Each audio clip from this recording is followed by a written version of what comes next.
Hi hello welcome to my channel. ఇవాళ అమ్మమ్మ చెప్పిన కథల్లో మనము దాశరథి శతకంలో ఒక పద్యం చెప్పుకుందామా.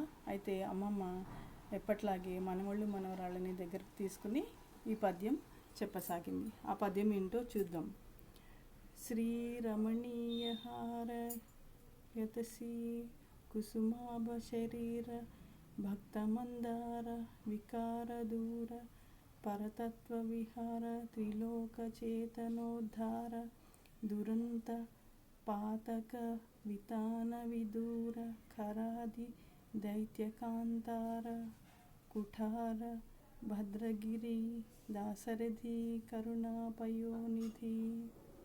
అనగా, ఓ శ్రీరామ, హారములు గలవాడవు, అలాగే అవిసె పువ్వు వంటి శరీర కాంతిని కలవాడవు. అంటే అవిసె పువ్వు ఎలా అయితే తన కాంతిని విరజిమ్ముతుందో అలాంటి కాంతివంతమైన శరీరము కలవాడవు. అలాగే భక్తులకు కల్పవృక్షమవు, అంటే భక్తులందరికీ కూడా నువ్వు కల్పవృక్షము లాంటి వాడవు. వికారము లేని వాడవు. దేవతాతత్వమందు విహరించు వాడవు. 3 లోకములు గల ప్రాణులను పోషించు వాడవు. అలాగే పాపమును పోగొట్టు వాడవు.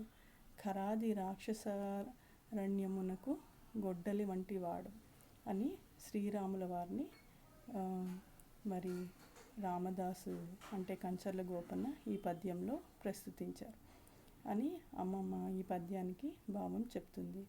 సో నెక్స్ట్ ఎపిసోడ్లో మరి ఇంకొక పద్యంతో కలుద్దాం. అంతవరకు సెలవు. Bye bye.